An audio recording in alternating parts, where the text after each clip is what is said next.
Hello there, I'm Ken Cage, and I'm going to be looking in this session at how do you go about writing a good report. So you get your assignment and you learn you have to write a report. What do you do?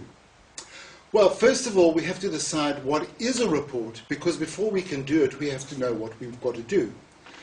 There are three basic types of reports.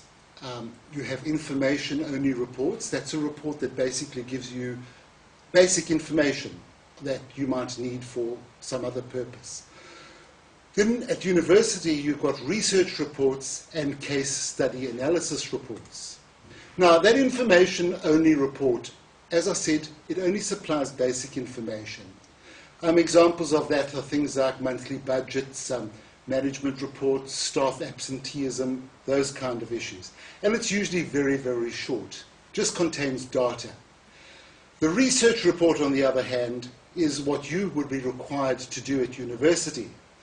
And this kind of report investigates a real-life subject, assesses the material that has been uncovered, and reports on those findings. For example, you might have to do a report on product development, or a competitor's activities, or even a new telecommunication system that the company might be looking at.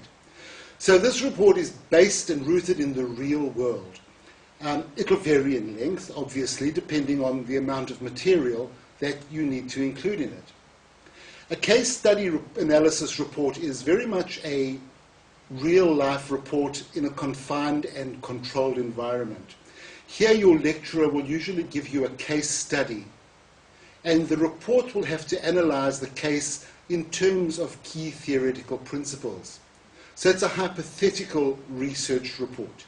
You are given all the information in a story, in a case study, and then you have to use that as the basis of your report.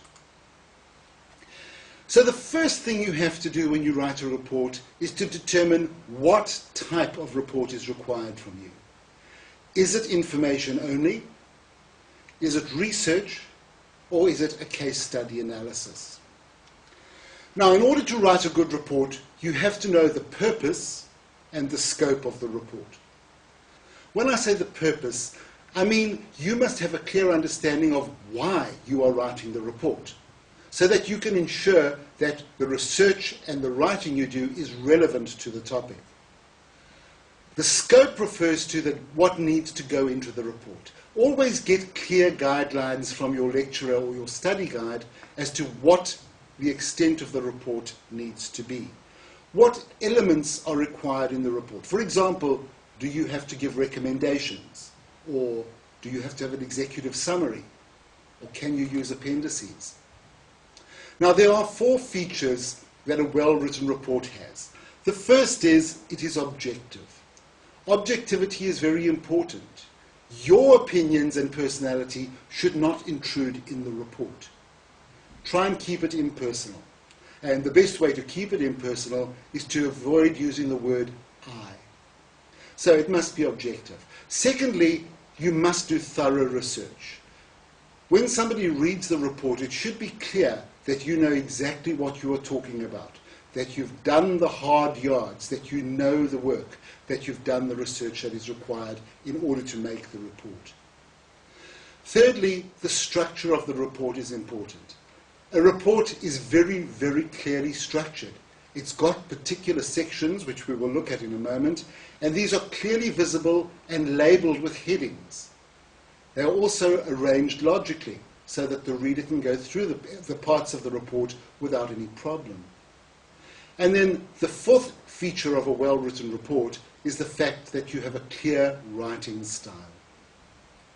Write clearly, write concisely, and write informatively. The content of the report should be easily accessible to your reader. Now, the format of the report is a tricky one, because there are two formats that a report can take. It can either be inductive or deductive. Now, let's have a look at what these two words mean. The difference between an inductive report and a deductive report is simply how the basic sections that I spoke about a moment ago are structured within that report. As you can see on the screen, a deductive report has a title page, an executive summary, an introduction, the conclusions, the recommendations if there are any, the discussion section, and the references. That is a deductive report. That is a report for somebody who just wants the basics. What is this about? What are the conclusions have you come to? And what are the recommendations? An inductive report, on the other hand, has a title page, an executive summary, an introduction, and then the discussion section. So that discussion section comes before the conclusions, the recommendations, and the references. If you are in any doubt as to what type of report is required in your assignment, ask your lecturer. Does he or she want an inductive report or a deductive report? Okay, now let's have a look at the sections of the report in detail. Firstly, your report must have a title page. Your title page has the title of the report on it, the date of submission, the author's name, that's you, and the person to whom the report is addressed. At university, you might be required to put a course number there as well. Usually that would be covered on your cover sheet. But if it's not there, check with your lecturer whether they need that. Look in your study guide. Your study guides will usually give you a very good idea as to what is required. Okay, let's move on to the sections of the report. First of all, there is the executive summary. This is also sometimes known as the abstract. It is the summary of the report's aims, its objectives, its main findings, and, if necessary, the key recommendations. Now, there is a little book out called Writing Guidelines by Lisa Emerson. Very, very good book to give you information about all aspects of your writing. In this book, there is an example, which I'm going to use now, of an executive summary. Let's have a look at it. The purpose of this report was to analyze management conflict at the Southland branch of Communicate. Specific objectives were to identify key problems and offer recommendations to regional management. Problems were located in the organization's structure, management style, and lack of communication channels, especially between the branch manager and the supervisors. The report recommends a major restructuring of the branch, training for key personnel, and clarification of job descriptions. So what we have there, the aim, is to analyze management conflict at the Southland branch of Communicate. The objectives are to identify key problems and offer recommendations.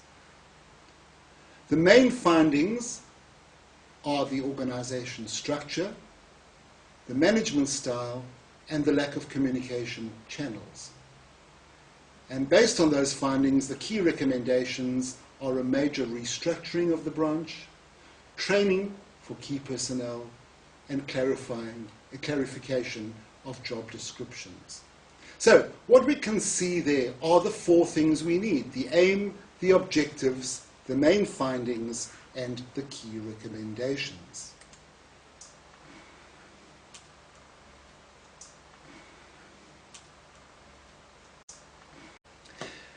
The next section in the report is the table of contents, commonly known as the TOC.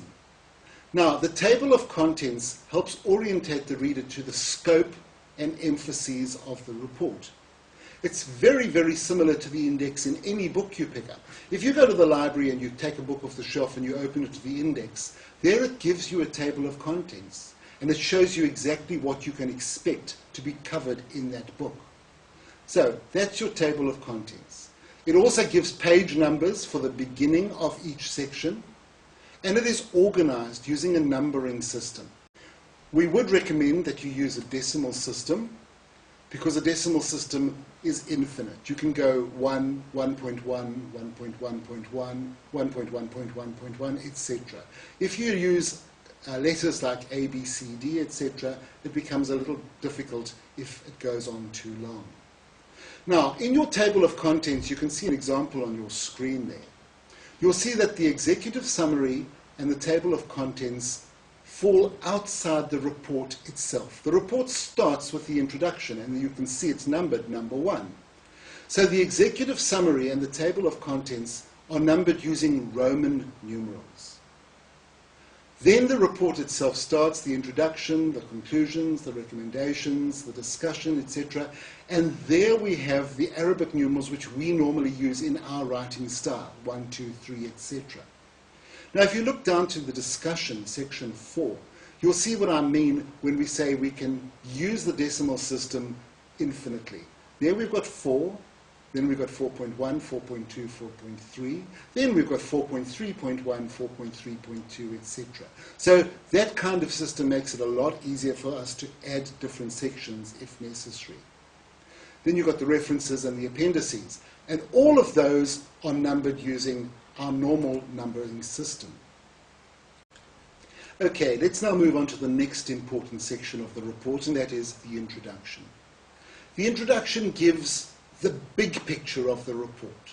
Okay? It should focus on various things. It should focus on, first of all, the context of the report. When is this report being written? For example, if we are looking at the transport problems of Auckland in 2007, it's a very different context to if we were looking at the transport problems in Auckland in 1953, or the transport problems in Nairobi in 2007. So that introduction must give the context. What is this report exactly looking at? It should also identify the general subject matter and the context of that report. It should describe the problem that is being reported on. Usually a report is written to solve a problem, and you have to have recommendations to solve that problem. So describe the problem in your introduction. Then you can define the specific objectives of the report. You can indicate an overall answer to the problem and outline the scope of the report in terms of to what extent did this investigation take place. It can supply a preview of the report structure, and it can indicate the limitations of the report. So if we go back once again to our example of the traffic problems of Auckland, we might want to say, right, we're looking specifically at the traffic problems on the North Shore, the limitations of the report. So for a good example of an introduction, there is one in Emerson's book. There's a very, very good example of an introduction which covers all these things. Now, let's move on to the conclusion. We'll leave the discussion for later because that's the major section. The conclusion should summarize the key findings of the report that you have discussed in the discussion section. It should relate specifically to the objectives set out in the introduction and follow logically from the facts in the discussion. You should never introduce new material in a conclusion. Always include your new material in the discussion section of the report, not in the conclusion. It must be short, clear-cut. You can even just use a list of bullet points for the main things that you found in the report.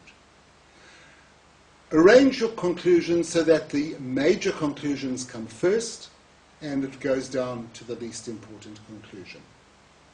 And finally, identify the major issues relating to the investigation in the present. What is happening now? What are the issues this report is focusing on in the here and now? After the conclusion, if you are required to, you may have to give recommendations. Recommendations focus on the future. We have a problem in the present. Now, what do you recommend you do to solve that problem so that in the future there isn't a problem anymore? This is the only point in the report where you switch from being objective to subjective. You are now giving your interpretation. You're giving your take on the problem and how it can be solved. Now, take into consideration when you're making recommendations, first of all, things like the cost, the location, the practicality, and the acceptability. I think a very good example for the recommendations that could have gone forward could be written about the case for the waterfront stadium in Auckland in 2006. There, the issues that were being taken into consideration were cost, location, practicality, acceptability. All of those issues. So that's a very, very good thing to focus on in your recommendations. They must also obviously flow logically from the discussion. If you've discussed something about a particular problem, your recommendation should flow from that. Now, not all reports do have recommendations, so I would urge you to check in your study guide or ask your lecturer whether recommendations are required. Make sure your recommendations are feasible, that they are related to the discussion and the conclusion, that they're bullet pointed or numbered. Numbered is better if you're using bullet points for conclusion. Your recommendations, you can number them 1, 2, 3, 4, 5, and once again rank them in order of importance. The most important recommendation is number 1, the least important is number whatever the last number is. And be brief and to the point. People reading reports don't want to go through lots and lots of text. They just want to dip in, get the information they need, and dip out again. The discussion is the body of the report. And a rule of thumb is that it should usually be about 3/4 the length of the report. So if you're writing a 1,600-word report, your discussion should be about 1,200 words. You can do the maths and work it out yourself. Now, your discussion is subdivided into logical units. And each unit has a heading, and it is numbered. We've seen the numbering system before. You know what I'm talking about. That discussion must fully explain the conclusions that you come to and justify any recommendations that you make. It must explain why a particular solution is preferred. Your reader needs to know, if you've come to a conclusion and you make a recommendation, why you've got there. So you have to explain that solution. You have to give evidence, you have to give examples, and most importantly, at university level, you have to link theory to practice. A very important part of your academic report is the reference section. Now, you are required to use the APA reference system unless otherwise instructed. Any report which draws on other people's ideas or findings must have a list of references. It must be referenced. And only the works that you speak about in the report, in other words, the works that are cited, appear in your reference list. So you might read 20 books, but if you only mention 5 in the body of the report, only those 5 go into the reference list. You want your lecturer to see you've done the other reading. That's fine. So create, in addition to your reference list, a bibliography. That comes immediately after the reference list, and in the bibliography you can put the information about all the other books, articles, journals, whatever that you may have read in order to compile this report. Now, those are the basic things you have to have. There are some optional extras. First of all, you might have to write a covering letter. A covering letter would be written to the person who's commissioned the report, detailing what the report is about and why you are submitting it. You might want to have acknowledgements. You might have used somebody who's helped you, for example, to translate information from a source where you couldn't read it. You might have somebody assist you gather data. You might have somebody help you with proofreading. Any acknowledgements that you want to make will go in immediately after the executive summary. You might have a list of figures and a list of tables. As I said, the recommendations are not always in a report. Most university reports will require recommendations, but they're not obligatory, so that could be an optional extra. A glossary. A glossary is a section where it's like a mini dictionary. Any words that you've used in the report which are specific to a particular topic or subject or area, which are not generally known by the man in the street, put those into the glossary. Make a little dictionary so that if they see a word in the report and they don't know what it means, they can go and look in the glossary. It's as simple as that. Then you might have appendices. Appendices are all sorts of information that you might have used that you've based the report on. So, for example, you might want to put an excerpt from an Act of Parliament, or you might want to put an excerpt from an entry from the Ministry of Health's website. You refer to it in the report so that your reader doesn't have to then go online and find it. You might want to put that in as an appendix. An appendix also is a very, very useful tool. Say, for example, you have to write a 1,600-word report. It's not always, it sounds like a lot of words, and you think my problem is going to be to find 1,600 words. But what often happens is once you get going, you find you're hitting 2,000, 2,300 words. You've got to cut down those words. So an appendix becomes very, very useful Look through the report, find out what can I take out of the report and put into an appendix. Okay, that saves you words, because the number of words in an appendix is not included in the number of words for the report. So bear that in mind. And then, as I said, another optional extra is your bibliography. Any additional reading that you've done that you haven't referred to in the report. Now, the path to report writing. There are 10 steps you should follow. First of all, determine the purpose of the report and your research methods. Why are you doing this report, and how are you going to collect your data? Are you going to go online to companies' websites and read their annual reports? Are you going to interview people? How are you going to collect the data? So determine that before you start. Secondly, determine your audience. Who's going to read the report? Okay? Who are they? What do they already know? What problems do they want solved? And write addressing those particular issues. Step 3 is to determine your role.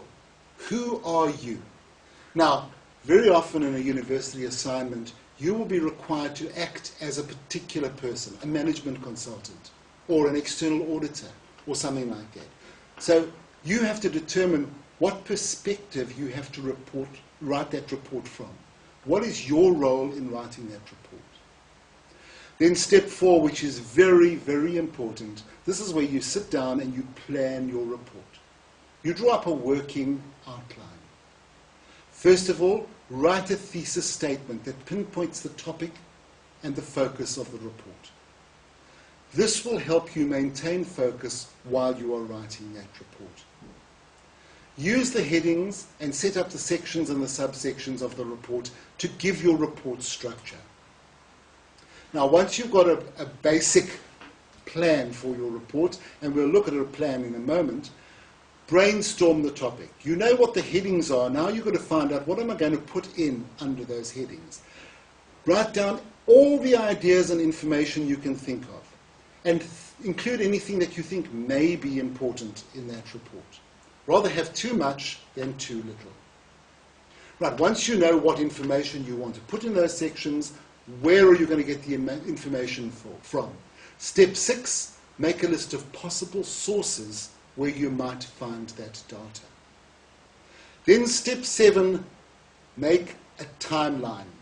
Budget your time so that you're going to finish that report comfortably before the due date. Time management is critical at university if you want to achieve the best product before the assignment is due. Right, you've got that in place now. Now you can start doing. You finish planning, do. And the first thing you do in step 8 is to research and read. Now you know what you're looking for, where you're going to find the information. Go and collect the data from things like books, newspapers, journals, businesses, TV programs, surveys and interviews which you may have carried out, surveys and interviews that other people may have carried out and reported on. Any other reports that have been written on this subject, go and read them. What observations have you made from a personal point of view? What experiments have you set up? There's a lot of places you can get the information.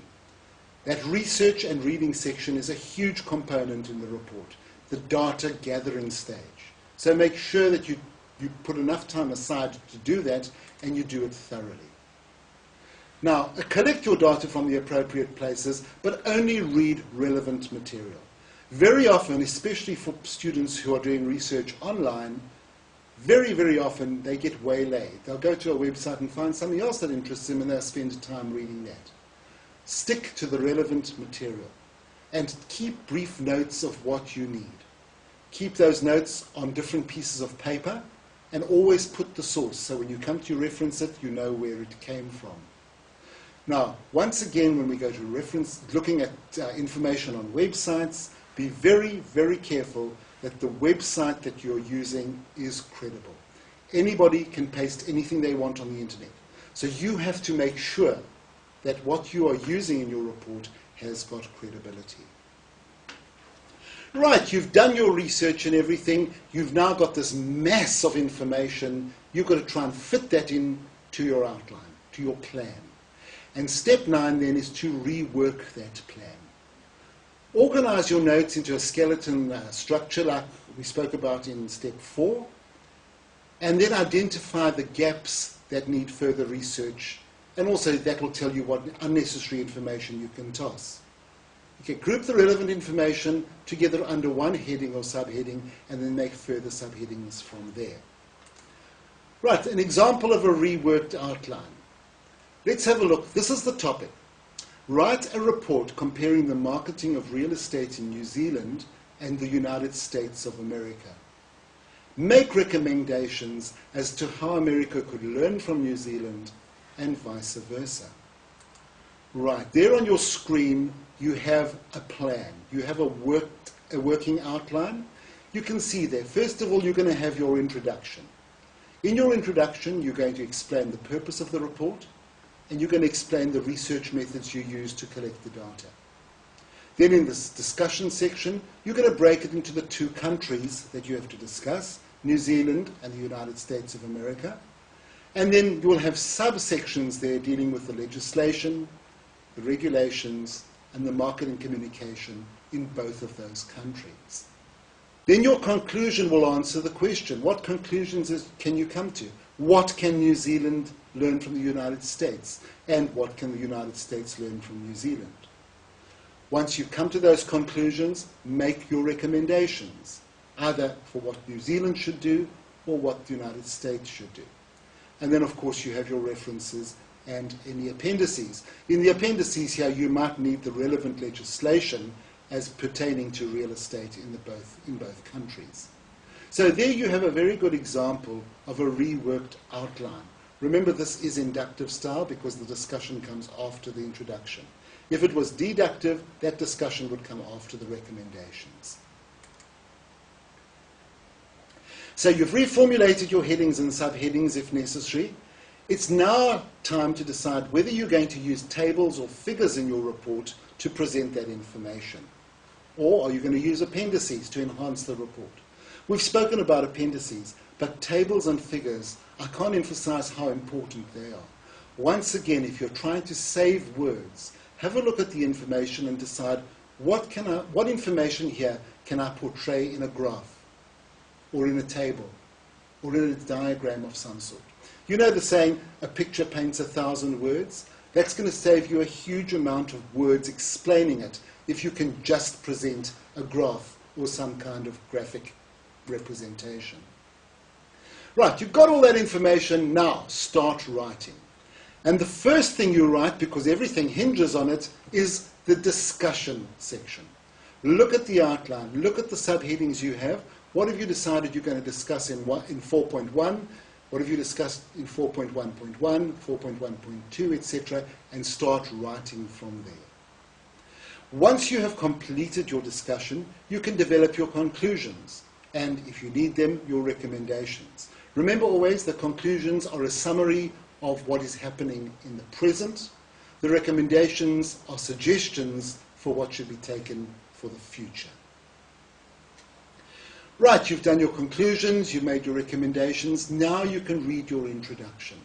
Remember, your introduction gives an overview of what's in the report. So you can't write that till you've written the report, because now you can go back to your discussion, your recommendations, your conclusions, and just summarize it, as we looked at earlier, in your introduction. Compile your reference list. Always make sure you keep the information from where you found information sources, so that when it comes time to do the reference list, you can go straight to those notes and pull out the information. And then proofread it, re-edit it if necessary, and aim through absolute and total accuracy in your report.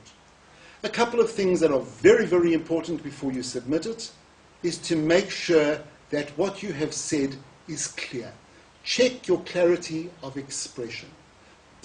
Well, there we've had a very basic look at how you should write a report and what the different sections in a report are. I would recommend that you have a look at Emerson's book, go through each section and look at the examples that she outlines there. She's got some very, very good material in the book. Go and have a look at that if you're not clear about anything. Well, good luck with writing your reports, and I hope that you're going to score A's in all your report writing at university.